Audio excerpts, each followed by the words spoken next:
ఒరే ఏం చేస్తున్నావురా? కళ్ళు దొబ్బేటి ఫోన్ చూస్తున్నా. రే నీ అంత ఏజ్ ఉన్నప్పుడు నేను నీలా ఫోన్ పట్టుకోలేదురా, పుస్తకం పట్టుకుని చదువుకునేవాడిని. నేను మీ నాన్న ఇంట్లో కరెంట్ పోతే బయట వీధి లైట్ దగ్గర వెళ్ళి చదువుకునే వాళ్ళం రా. వింటున్నా కదా అని సొల్లు చెప్పిక. నీ కంటికి సొల్లు చెప్పేవాళ్ళ కనబడుతున్నానా? లేకపోతే ఇంట్లో కరెంట్ పోయినప్పుడు వీధి లైట్ ఎలా వెలుగుద్దురా ఎర్రిపోక. మొన్నే కదా నీకు స్కూల్ కి డబ్బులు పంపించానా, అప్పుడే మళ్ళీ వచ్చేసేవేంది? డబ్బు పంపించా, మరి నువ్వు పంపింది ఇంత అయిపోయి. సర్లే కానీ ఇంటికి వెళ్దాం. అవును, ఎలా చదువుతున్నావు? బాగానే చెప్తున్నా నాయనా. మీ క్లాస్ నువ్వే టాపర్ అంటే. నేనే. అబ్బా, నీకు 2 క్వశ్చన్లు అడుగుతాను, దానికి ఆపోజిట్ గా నువ్వు టకాటగా సమాధానం చెప్పాలి. చెప్పు నాయనా, ఏమైనా డౌటా? నీది ఏ దేశం? పాకిస్తాన్ నాయనా. వేరే దేశస్తులు మా దేశానికి దండాకి ఎదురుగా వస్తే నువ్వు ఏ దేశం వైపు పోరాడతావు? పాకిస్తాన్. పాకిస్తానా? అబ్బా, మీ ఇంటికి ఎప్పుడు వచ్చినా నాకు ఒక్కసారైనా సాగు కొట్టాల్సిందే. ఎంత? 200. ఇదిగో ఏంటి 200 అడిగితే 300 ఇచ్చావు? ఓ, నాకు సాగు కొట్టినందుక? సాగు నీకు కాదురా, నాకు.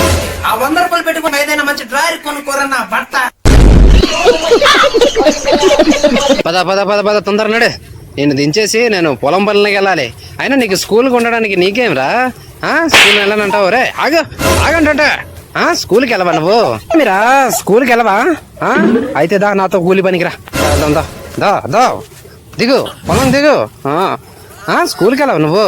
దా పట్టుకో పట్టుకొని లాగుతావా లేదా? లాగు. అమ్మ నాయనో, నేను లాగలేకపోతున్నా, బడికి పోతా.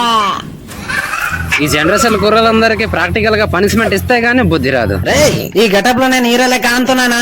లేదురా, గొరిలా ముఖం మీద గుద్దితే ముఖం దిగిపోయిన చింపాంజీలా ఉన్నవరా నా బట్ట.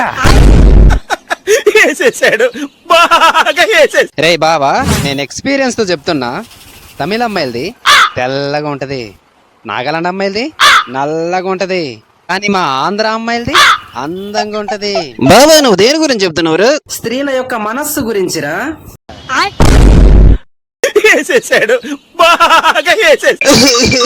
2-3 రోజుల్లోనే చచ్చిపోయేలా ఉన్నాడు రా మనవాడ. తాత ఇంకో 2 రోజులు బతుకు తాత. చూసారా నా మనవడికి నా మీద ఎంత ప్రేమో, నన్ను బతకాలని కోరుకుంటున్నాడు. అవునరా మనవడు, నేను 2 రోజులు బతకాలని నువ్వు ఎందుకు కోరుకుంటున్నావు? ఎల్లుండి ఎగ్జామ్, నువ్వు చచ్చిపోయావనుకో స్కూలే కొట్టియొచ్చు. నాకు ఎప్పుడో నుంచి ఒక డౌట్, బస్సు నడిపేవాడిని డ్రైవర్ అని అంటాడు, కారు నడిపేవాడిని డ్రైవరే అని అంటాడు, ఆఖరికి ఆటో నడిపేవాడిని కూడా డ్రైవర్ అని అంటాడు, కానీ విమానాన్ని నడిపేవాడిని ఎందుకురా పైలట్ అని? వాడు నైట్ టైం పైకి వెళ్ళి లైట్ వేసుకుంటాడు కాబట్టి పైలట్ అంటారు. ఈ రోజు ఒక ఇంగ్లీష్ వాడి దగ్గర తెలుగు వాడు వచ్చి ఇంటర్వ్యూ ఎట్లా చేస్తాడో చూద్దాం. ఓకేనా? May coming sir? Coming. Where are you from? Sir ఏమన్నారు sir? Where are you from? I from Araku sir. I will ask some questions, you will give some answers. Okay? Okay sir. What is your name? My name is Das sir. What is your qualification? Qualification అంటే qualification, education qualification sir. Where is your resume? రెజ్యూమా? ఏంటది? Resume education qualification certificates. Where is your resume? ఇదిగో sir. Are you selected? Sir అంత మాట అనకండి sir, please sir. ఈ job నాకు ఎలాగైనా వచ్చేలా చూడండి sir. Hey man, are you got a job? Sir మీరు అంత మాట అనకండి సార్, మీ కాలు మొక్తా. నీకు జాబ్ వచ్చిందయ్యా? సార్ నాకు జాబ్ వచ్చిందా అంటారు సార్. మళ్ళీ మీరు కూర్చున్న తర్వాత మళ్ళీ పుస్తకం తీసుకొని చదవమంటారు. నోరు మూసుకొని అట్టా చదివేదా? ఒరే ఎవడైనా వాడికి అర్థమయ్యేలా చెప్పండి రా. ఎవరు చెప్తారు నాకు అర్థమయ్యేలా? సార్ మీరే కదా సార్ అర్థమయ్యేలా చెప్పాలి, వీళ్ళు చెప్పమంటారేంటి? మీకు రాదా అంటే మీరు చెప్పేదంత సొల్ల. మూసుకొని కూర్చో. ఏంటి సార్ బుక్ నా మీద వేసారు? కేచాట ఆడుకుందామా? ఇదిగో. ఇంత ఎందుకు పెట్టుకున్నాను రా నీ అబ్బా రే. సో గైస్ చూసారు కదా. సో వీడియో నచ్చిందా?